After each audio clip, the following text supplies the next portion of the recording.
కళ్యాణ్ గారితో సినిమా చేస్తే నా అదృష్టం ఏంటంటే మనం ఏ సినిమాకి వెళ్ళా మన సినిమా ప్రమోషన్ జరిగిపోతుంటుంది అక్కడ. ఫస్ట్ ఒక డైరెక్టర్ పక్షపాతిగా ట్రైలర్ చూడగానే నాకు ఫస్ట్ నాని గురించి మాట్లాడించి, నాని ఎక్స్ట్రాడినరీగా ఉంది ట్రైలర్, సూపర్ కట్, అతనే ఎడిటర్ అని కూడా చెప్పారు.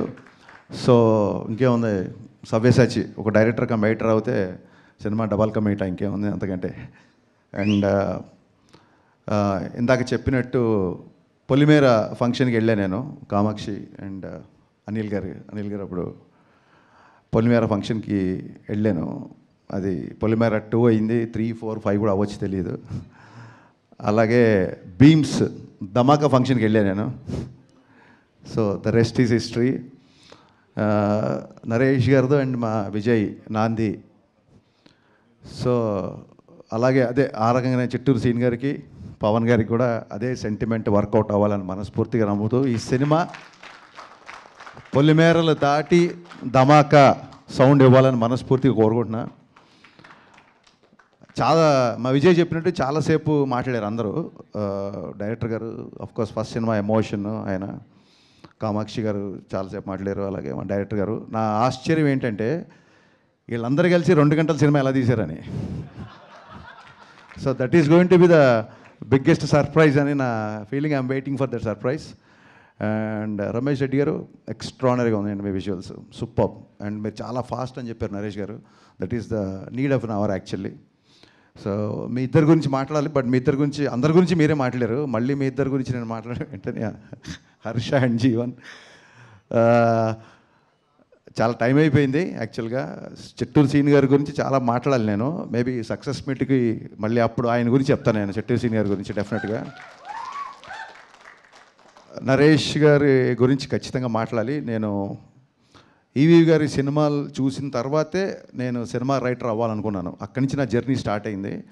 సో పరోక్షంగా నా సినిమాల్లో ఏమాత్రం ఎంటర్టైన్మెంట్ బాగుంటుందన్నా, పాటలు బాగుంటాయన్నా, ఇంకేమన్నా సినిమాల్లో నచ్చే విషయాలు ఉంటే మట్టుకు వాటి మీద నాకు ఈవీ గారి యొక్క స్ట్రాంగ్ ఇన్ఫ్లుయెన్స్ నా మీద ఉందండి. ఆయనతో డైరెక్టర్ అయ్యాక కలిసే నేను ఒకసారి, బట్ ఆయనతో ఎక్కువ టైం ఎప్పుడు స్పెండ్ చేయలేదు. ఆ రిగ్రెట్ ఎప్పుడు ఉంటుంది నాకు. సో నరేష్ గారి ఫంక్షన్కి నాకు ఎప్పుడైనా ఇన్విటేషన్ వచ్చిందంటే నేను ఇంకా సెకండ్ థాట్ కూడా ఉండదు, నాకు ఇమ్మీడియట్గా నేను వచ్చేస్తానంటాను. ఎందుకంటే నేను డాడీతో ఎక్కువ టైం స్పెండ్ చేయలేకపోయాను. At least I have that privilege now. Naresh గారితో నాకు ఆ టైం స్పెండ్ చేసే అవకాశం ఉంటుంది ఫీల్ అవుతాను. నాకు ఆయన అంటే అంత ఇష్టం. అంటే ఈవీ గారి యొక్క స్ట్రాంగ్ ఇన్ఫ్లుయెన్స్ నా మీద ఉంటుంది. జస్ట్ బికాస్ ఆఫ్ ఆయన వల్లే నేను, because of him I'm here అని నేను చాలాసార్లు చెప్పాను.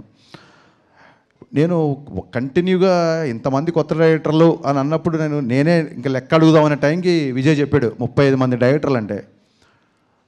డెఫినెట్గా సినిమా ఇండస్ట్రీలో కొత్త వాళ్ళకి అవకాశం ఇస్తున్నప్పుడు ఎవరికి అవకాశం ఇచ్చినా ఒక్క వ్యక్తికే అవకాశం ఇచ్చినట్టు అవుతుంది. బట్ ఒక డైరెక్టర్కి అవకాశం ఇస్తే ఆ డైరెక్టర్ వలన ఒక 200-300 టెక్నీషియన్లు, ఒక 6 నెలలు, ఆ తర్వాత ఒక కొత్త లిరిసిస్టులు, అబ్బాయిలాగా ఒక కొత్త లిరిసిస్ట్ వచ్చినట్టు, కొత్త కొరియోగ్రాఫర్ వచ్చినట్టు. సో ఇండైరెక్ట్లీ ఒక డైరెక్టర్కి అవకాశం ఇస్తే ఎంతోమందికి ఇండైరెక్ట్గా అవకాశం ఇచ్చినట్టు.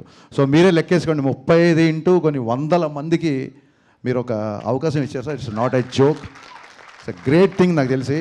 అండ్ ఇందాక విజయ్ చెప్పినట్టు ఆయన అసలు చెయ్యని జోనర్ లేదు. అసలు నాంది అవ్వచ్చు, గమ్యం అవ్వచ్చు, వెనకాలకి వెళ్తే వేదం అవ్వచ్చు, ఇంకోటి సినిమా విశాఖ ఎక్స్ప్రెస్ నాకు చాలా ఇష్టం, హిచ్కాక్ గారి నవల్ బేస్ మీద చేసిన సినిమా. అసలు ఆయన ఫస్ట్ సినిమా అల్లరి కాబట్టి ఆయన అల్లరి నరేష్ అంటున్నాడు తప్ప ఆయన అన్ని జోనర్లు టచ్ చేశారు. ఏ డైరెక్టర్ స్క్రిప్ట్తో వెళ్ళినా రెడీగా ఉంటారు కాబట్టి ఆయన అల్లరి నరేష్ కాదు, అందరి నరేష్. యాక్చువల్గా ఇక్కడి నుంచి మనం టైటిల్ మార్చేద్దాం సీరియస్లీ.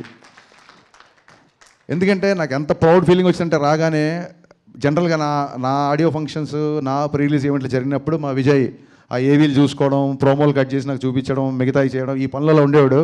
నేను టక్కన రాగానే నా పక్కన నా ఆడియో ఫంక్షన్లు చూసిన విజయ్ నా పక్కన డైరెక్టర్గా కూర్చోబెట్టాడు. నరేష్ గారు మనస్ఫూర్తి ఇంకోసారి నేను థ్యాంక్స్ చెప్తానండి విజయ్ డైరెక్టర్ చేసినందుకు. నాకు ఫస్ట్ సినిమా అప్పుడు కూడా అంత టెన్షన్ క్రియేట్ అయింది నాకు. ఆ రోజు నాంది రిలీజ్ అవుతున్నప్పుడు విజయ్ గారు హిట్ కొట్టాలని. సో ఇలాంటి ఎందరో మందిని, ఇంతమందిని మీరు తీసుకురావడం అనేది ఇట్స్ యూఆర్ ట్రూలీ బ్లెస్డ్ అండి. వీరందరి బ్లెస్సింగ్స్ మీకు ఎప్పుడు ఉంటాయని మనస్ఫూర్తిగా కోరుకుంటున్నాను. చాలామంది డాక్టర్ అవ్వాలనుకొని యాక్టర్ అవ్వాలంటారు, బట్ డాక్టర్లు అయిన తర్వాత కూడా ఈయన యాక్టర్ అవ్వడం, ఆయన డైరెక్టర్ అవ్వడం, it's quite surprising. I truly understand what you guys said. మీకున్న సినిమా మీద ఉన్న ప్యాషన్, మీకు సినిమా మీద ఉన్న కసి, అదంతా మీ ఎమోషన్లో నాకు అర్థమైంది. ఒక బుల్లెట్ ట్రైన్ లాగా దూసుకుపోతున్న బీమ్స్, ఒక బుల్లెట్ ట్రైన్లా దూసుకుపోతున్న బీమ్స్ ఈ రైల్వే కాలనీ దగ్గర ఆగి ఇక్కడ మీ అందరితో ట్రావెల్ చేసి దీనికి ఒక అద్భుతమైన మ్యూజిక్, మంచి పాటలు, మంచి బ్యాక్గ్రౌండ్ స్కోర్ ఇచ్చారని చెప్తున్నారు. ఒక డైరెక్టర్ ఎగ్జైట్ అవ్వకపోతే, ఒక రచయిత ఎగ్జైట్ అవ్వకపోతే అంతసేపు మాట్లాడండి బ్యాక్గ్రౌండ్ స్కోర్ గురించి. I'm truly looking forward for this film. ఇకపోతే నేను నా ఐబొమ్మ ఇన్సిడెంట్ తర్వాత ఫస్ట్ టైం నేను మీడియాని చూస్తున్నాను కాబట్టి ఖచ్చితంగా మనందరం సినిమా ఇండస్ట్రీ తరఫున చెప్పుకోవాలి. పైరసీ సినిమాలు చూపించే ఐబొమ్మడికి ఒరిజినల్ బొమ్మ చూపించిన యావత్తు పోలీస్ యంత్రాంగానికి, సివి ఆనంద్ గారికి, మా సత్యనారాయణ సార్ గారికి, ఇండస్ట్రీ తరఫున మనందరి తరఫున మనస్ఫూర్తిగా కృతజ్ఞతలు చెప్పుకుంటూ 21 నవంబర్ 12A రైల్వే కాలనీ నాతో పాటు చూడొచ్చు. నేను కూడా మార్నింగ్ షో చూస్తున్నాను. Thank you sir, thank you so much. అక్కడ ప్రామిస్ చేశారు కదా అప్డేట్ ఇస్తానని చెప్పి, ప్లీజ్. ఇక్కడ చదివా నేను, మనుషులు ఎందుకు నోరు జారుతారు అంటే నాలుక తడిగా ఉంటుంది కాబట్టి అంట. జోక్.